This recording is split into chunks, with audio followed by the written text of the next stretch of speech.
It was once a taboo subject, but domestic violence has broken the shackles of public silence and forced its way into mainstream conversation.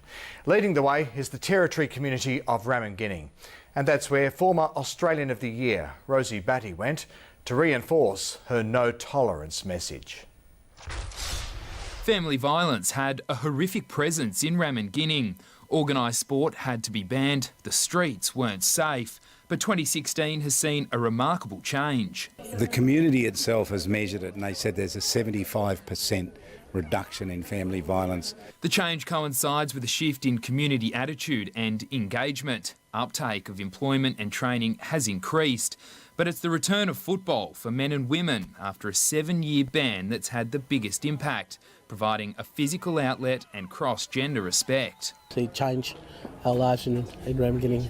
The community has owned the problem and looked within their own culture to pave the way for a violence-free future. Ramingining elders are leading the way.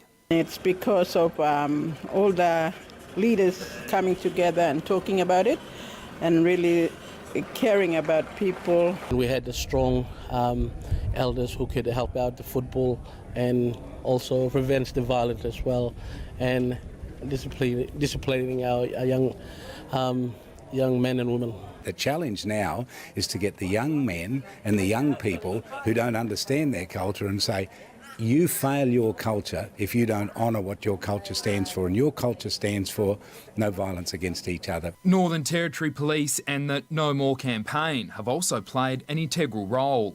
We've sat there and listened, and I've listened to the elders in particular and some of the messages that they've shared with me and given us as a police force to be able to better serve and protect the community.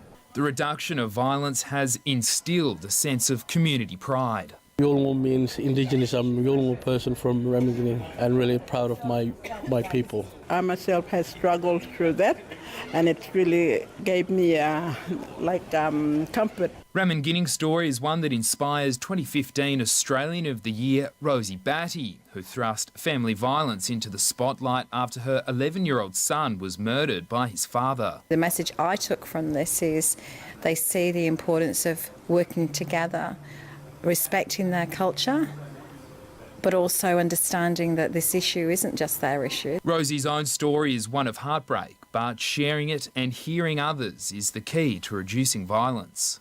Change does happen, it just takes time, and it does take communities pulling together and having hope. Ramingining's turnaround and drop in domestic violence rates has become a success story heard right across the country. Now other communities are reaching out to try and turn their plight around based on the ramingining model. Pockets of the community will say, well, we want to do that here as well, you know, Millingimby, Manangreta, those places are saying, we've got to have this as well, you know, Croker Island, all those other places, they want to make a difference. The issue won't be fixed until family violence doesn't exist. While that may be a dream, it's a dream worth having. Henry Jones, 9 News.